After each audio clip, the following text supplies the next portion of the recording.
Good afternoon and welcome to my hobby bench once again. Today on the table I have another engine, and this one came to me in a trade from a buddy of mine, Mike, after having seen my Super Tigre quick look video, the surprise one, that I published just a week or two ago, less than a week ago. He saw that and apparently he has a Super Tigre G90, so he contacted me and said, hey, let's do a trade here, and then you can do comparison videos between a G76 and a G90. So I was like, okay, fine. So we decided on something to trade on, and here is his G90 that is now my G90. And I'm just going to open the box up and take a look at it. From what Mike told me, this is a very lightly used G90. Almost new. Oh, it looks like there's something extra in the box also, which is quite cool. We're going to take that out and not show you that yet because I don't know what else things might be in here. So here's the box. It looks like he included a 12.6 Zinger printer. Yeah, that's a printer. Spinner, prop, printer. That's how I got that. 12.6 Zinger prop, which looks to be in fantastic shape, which is cool. Can always use more props. And this thing came with two exhausts. It came with this, I'm not sure if this is a Bisson exhaust. So this would be the nice header. I'm not sure I would use this or not, but it might be interesting to see if I can actually mount that on the engine and run it with that also. That'd be cool because that could also be used on the G75 too. It all depends on how it mounts up with my stand and everything. So here's the other portion of the spinner. And here is the engine. And what are these items here? Oh, it's the top flight header. Oh, okay, so this is a... Oh, so these are top flight accessories here.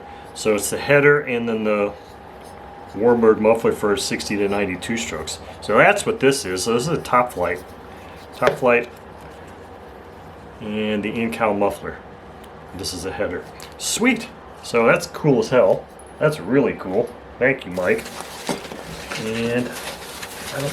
Oh, yeah, it feels like there's... The exhaust is in here. So here's the stock exhaust. I think we can put this on the floor now. So here's our stock exhaust. And let's move some of these items off the table and check this engine out. Now I do happen to have my G75 here next to me. So before I get too far into this, I want to just say that it's different doing videos like this now than it was when I lived in Florida. In Florida, yes, I did have felines in my house, but it was a bigger place and I had a dedicated room that was just my hobby room, and so I always had my stuff set up there. In this place, I can't always just leave all these things set up to do the video as I would like to. I'm turning this around because it's looking a little crooked in the video here. So here is actually what where I'm sitting looks like normally. And here's what it looks like after I've set my tripod up, got all my lights up, and yet here's another picture of my assistant Sasha.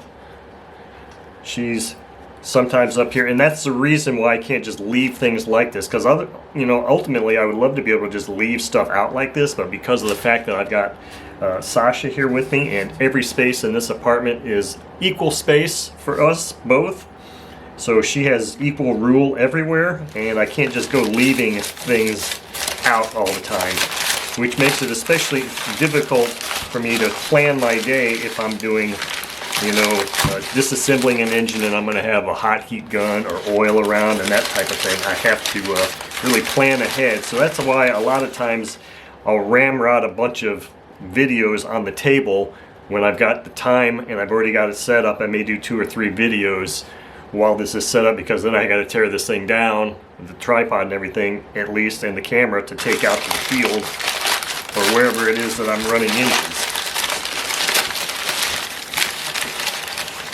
Okay, baby, check this thing out. So, let's crank it in here a little bit more and check out this beautiful, beautiful G90. And this also is an Italian-made engine, made in Italy. It's got the plug in it, and you can see the piston ring. I don't know if you're going to be able to see it in there or not. I'm trying to play with, as you saw in that picture of the setup here, I'm still trying to get lighting that's directly above so that we can look directly down in here. I just haven't quite figured out how to do that yet. This piston ring doesn't look dark at all. It looks like a brand new engine. I mean, I can see that there's oil in there, but I mean, it just looks brand new. This engine is beautiful. It's in impeccable shape. And here's the high-speed needle. So, one of the things that Mike was interested in seeing, he's like, well, why don't you do a comparison video of like size, weight, those types of things. And I've got pictures here from the manual that I'll post right now that shows the G75 dimensions and main specifications. And on the manual or on the advertisement sheet, it actually has dimension drawings, but I'm not showing those. And then you got the G90 that shows the weight and those types of things. So I could actually go through and grab my digital scale and weigh these two engines. I don't know that that's necessarily necessary or really all that exciting, but I do want to put them side by side because I believe that they're both in the same case. I believe that these engines both are in the same crankcase, and that the 75 is, or the 90 is just a little bit larger or bored out. I was never able to find a review article of the G75. I'm not sure. There might be one for the G90, but I think it's interesting because you see here on the G90 it says 90 is part of the casting. Here where it says 75, you got the G, and then you've just got this blank spot where they just pressed or stamped the letter 75. So that would tell me that this is maybe the case for the 61, the 75, maybe the 90. I mean, they look identical to me. I mean, this was not uncommon for companies to do this. They just say, well, we made this one smaller engine, displacement engine, really beefy and bulky, and we still have enough material that we could actually bore out the other one. So since these look like they're exactly the same height, I don't think the difference between these two is stroked. I think it's bored. But I'm not entirely sure. I don't know for sure. I haven't seen the reviews or anything like that that would indicate exactly what's going on there. But this is, I mean, here from this view, you can't tell which one is which. You really can't until you look on the side anyway, the left side where it has the designation. But so it's going to be very cool here because, let's see. Yeah, the ring on this 75, which has never been run, looks exactly like the ring on this. And see, this one turns a lot easier because it's been run and there's sufficient lubrication in there. This one's quite a bit stiffer, as it would feel like it came right from the factory.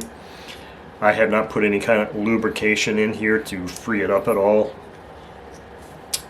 Looks like they both have the stock Super Tigre plug, so that'll be awesome for comparison purposes. Then also I won't have to worry about swapping plugs back and forth. I believe I have yet to open the carb for the G75, and it's kind of one of those things. It's like, can I just open it? I can just open it. When you have something like this that's still in the package and it's never been opened, you're like, do I really want to open that? Boy, it's tough, because I could just as very easily, for comparison purposes, to compare these things, very easily just use the carb off the G90 and have it tuned for operation on the G90, and then just swap carbs when I go to run the G75 and say, okay, so the carb at least is the same. We'll have the same type glow plug, but we could even use the same glow plug too, I suppose. So one thing that's interesting to note is, I'm going to have to just go ahead and open this up. Alright, you're not going to be a virgin anymore. You're open now. Those of you that are very familiar with Super Tigre carbs, and I can put a link to one of my G90 videos from years ago where I discussed this. I'm just looking at this. So if you look, those of you that are familiar with Super Tigre carbs, look at this. Can you see this spray bar? So this Mark V carb is just one of the best carbs ever designed, and it's really a good carb. It has 3 adjustments. It has the low speed adjustment, it has a high speed adjustment, and it has a mid-range adjustment. And the mid-range adjustment is done by loosening these 2 screws that retain the spray bar mechanism in here and rotating this slightly. So what it says, I believe it said in the manual that I used to have years ago, it doesn't say it in this G75 carb, but what I have found is that this spray bar is not really positioned ideally for good mid-range operation. I found, and I proved it in other videos, other Super Tigre videos, and let's put this carb side by side and see. I'll try and hold it at the same angle. Looks like maybe that one's the same way. Looks like they're maybe set the same way. So I may make an adjustment on this. Let's see here, that they're the same. You're not going to be able to see that. Damn. On that video, on the other video that I'm referencing, and in that manual, it talked about pointing this spray bar more down towards this lug hole here.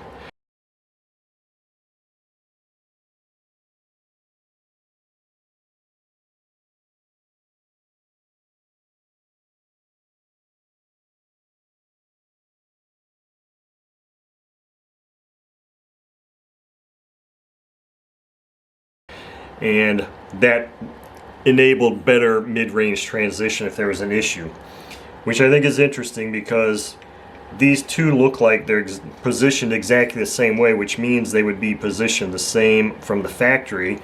And then if I look under here, I don't know that you're going to be able to see this or not because of the fact I can't shine light around it, down directly in there. But this spray bar that's in here, you can at least see the spray bar, has a cat's eye opening in it. And the orientation or opening of that cat's eye is what allows the fuel to come in to enter the crankcase at different angles. Now, like I just said, I noted that these 2 spray bars look like they're positioned exactly the same, and it looks like to me this cat's eye is positioned directly downward right now. So it's interesting to me to know that, or to now notice and think that if they say this thing is completely straight down with it in this orientation, if I were to turn it down just a little bit more so that it points down towards this lug, that would actually so the spray bar, the opening of the cat's eye is directly going down. Rotating it this way would push that opening forward a bit. Now I'm trying to understand how in the heck that's supposed to help the transition or the mid-range at all. It's really a transition issue that I had read about, and I had an issue with a customer Super Tigre engine, and I did this adjustment of the spray bar and it just worked much better then. So it's interesting to think that moving the spray bar, the cat's eye opening further towards the front bearing would result in better transition. And that doesn't seem to make any logical sense to me, but I didn't engineer or design the engine. It seems like it would make more sense if you moved it more towards going in here, but maybe that's what it is maybe when it's straight down or more towards here,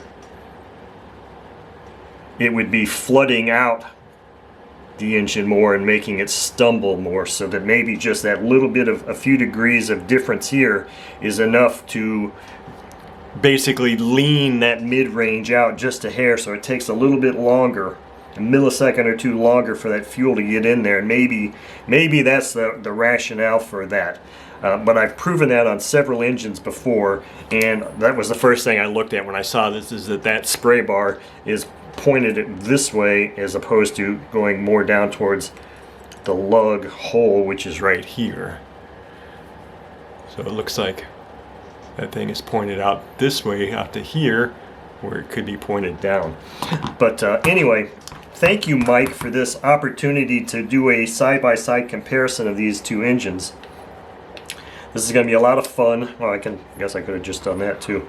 And yeah, it looks like maybe the stock that's the factory stock thing. Now the only other thing I think is kind of interesting here is that, and I like to notice these little details.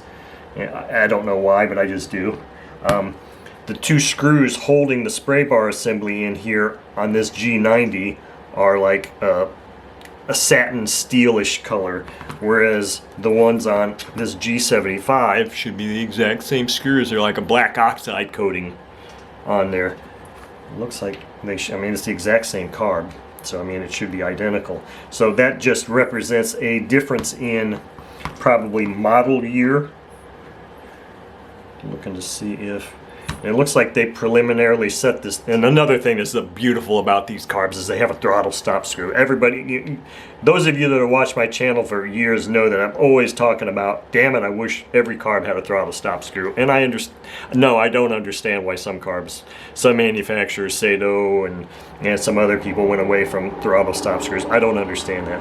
I mean, the rationale, I guess, would be less machining work, less cost, make things cheaper, it's, you know, all that sort of thing. But these both have throttle stop screws, which is awesome. And it's curious because as I'm sitting here comparing them, it looks like they've got these throttle stop screws preset, and it looks like they're preset to about the same opening. And I know you can't really see this, I'm just talking, but this throttle stop screw here is larger, the head is larger in diameter than this one.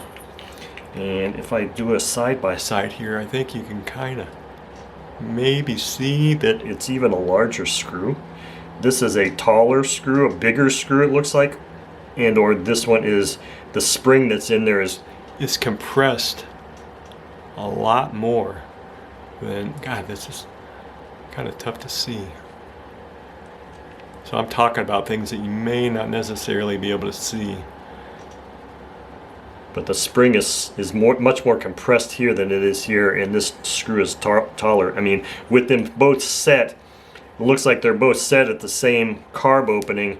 This screw head is basically flush with the head, the top of that carb, and this one is down below. It's just, I'm just happen to noticing these small little differences. But anyway, that has been what was supposed to be just a quick, short video. Turned out to be a little bit longer than I thought, but I hope you enjoyed watching that. Now, this engine has been run. The G90 that Mike just sent to me has been run. I don't believe that it's broken in, but you know, who knows? He said maybe 2 runs on it. These are ringed engines. They usually take a little bit longer to break in. This one obviously has not seen any fuel yet, so I'm not exactly sure. It's late September. Hopefully, if we have a mild winter, I'll be able to continue running engines for another month or 2 at least. So, and I've got a long list of things going on. So I'm going to see what happens here. Obviously, I'll make videos anytime I run any engine. I make videos. I don't always necessarily post them all, but I do shoot videos every time I run an engine. So I'll be running these, but I just don't know if, I've got 2 engine stands on my stand, so I could, you know, put one on one side and one on the other side and then just do the carb swap. But since this engine has to play catch up a little bit, it has 0 runs on it. This has, I'm just going to say, Mike said 2 runs. It has 2 runs on it. You know, I'm excited about running them both. I don't know when that's going to happen, but I'd like to at least try to, before doing any real comparisons, side-by-side comparisons, at least get them to equal number runs. I mean, I really want to run the G90, and then it's going to have a 3rd run on it. Then I'm going to have to do 3 runs of this one to try to get them somewhat close. But anyway, those are things that I'm thinking about and need to deal with, and one of the things that you might want to think about when you're watching these videos that I get posted, and understand why they're coming out when they are, and that type of thing. But I'm not really sure. You know, we've got a G75 and a G90. When I do comparisons, am I going to use, maybe not this prop, but the exact same prop, even though they're both different displacements? Because if you don't use the exact same prop and the same fuel and all that, what are you really comparing? You're just seeing that they both run. So those are all things I have to consider, and if anybody's got suggestions for the comparison videos that aren't too complicated, aren't going to take too long to set up, please feel free to comment and let me know. One of the things I want to do right now, since I'm sitting here, is, okay, so this is cool. So this won't interfere with my stand at all. And it looks like this was designed to be an inverted installation. I'll just drop that carb off here. Looks like this muffler was designed to be an inverted installation. Since the exhaust is going down, I'm wondering how easy. Oh yeah, I could just do this.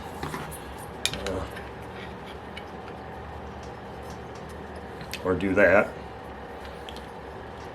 So yeah, I'll run one. That's that would be kind of cool too. I don't know how that would help with the comparison, but run one engine like this and one engine with the other exhaust and see the difference. I don't know that it would be so fun to sit there and swap exhaust between engines, but especially if they're both pretty comparable. But yes, this will definitely make it on the stand like that. I'll definitely run with this exhaust. That'll be cool as hell. I don't know if I have to, probably, because see, this is designed to be screwed to the firewall, and otherwise if I just run it, it might shake off. So I might have to try to get some zip ties or something just to secure it enough for operation for a couple of runs on the stand. But yeah, I definitely want to try running this thing and see, if there much of a sound difference, is there an RPM difference, and maybe just swap between exhausts for the same engine and compare this exhaust to the standard exhaust. I can guarantee you there's going to be a huge difference in the way it sounds. This is a very quiet and very nice muffler system that Super Tigre installed. This, who knows? I don't know that they really cared. They're just trying to design something that has some space that will fit in a cowling. So, these aftermarket exhausts, aside from Bisson ones, I think at least Bisson ones have real engineers and do some real engineering. But like J-Tech pieces of crap that look like they're, stamped out of a Play-Doh or something, they don't. In fact, I would show you one of those. I think I might still have that one J-Tech that came with this engine. I don't know where it is right now, but I mean, anybody that's owned a J-Tech exhaust knows the casting looks like shit. I mean, they're just total crap. The mufflers are not tuned, and I just don't like them. I've used several of them in the long distance past, and they just were horrible. So, and I don't know how they stayed in business for so long, but at least this one looks a little bit better, and it's lightweight aluminum. So we'll see. So I ramble. But again, thank you, Mike, for coming, offering me this trade, and we will get these on the stand very soon.